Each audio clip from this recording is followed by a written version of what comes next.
opisyal doon sa COMELEC, huwag muna nating banggitin ngayon. Dahil yung record na yan ay lalabas.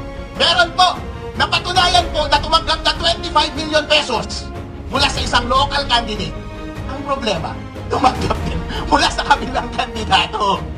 Ang problema ngayon, sinisigil na, sir! Nasaan na yung ibinayad namin sa inyo? Sabi, i-refund na lang daw.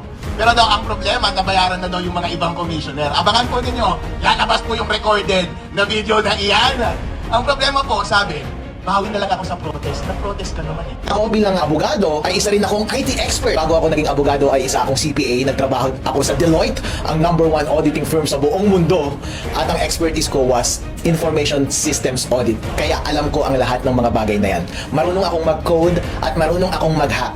Ang trabaho ko before was tignan yung mga kahinaan ng mga computer systems at sasabihin ko, "Hoy, pwedeng i-hack ito, baka gusto mong ayusin." Ang concern ko was, kapag konektado sa internet yung makina, bago mag-print ng election return at corrupted yung source code ng makina, pwedeng ma-hack ng isang hacker yung makina at dadayain yung lalabas na final score doon sa election returns at madadaya yung resulta ng election. Yun po ang puntos ko doon sa video na iyon. Ang recommendation ko was, bilang eksperto, ay magdagdag ka lang ng isang linya doon sa rules mo, COMELEC, at sabihin mo doon na huwag mong i-connect sa internet habang nagbobotohan at habang nagpiprint ka ng election return. At i-connect mo lang sa internet pag magsesend na ng data papunta sa server ng COMELEC. May masama ba doon? Walang masama doon. Walang mawawala sa COMELEC, walang mawawala sa botante ng tao kapag yun ang gagawin mo. Yun lamang ay isang expert advice ko para mapabuti yung sistema ng COMELEC. Napakadaling solusyon po, Chairman George Garcia.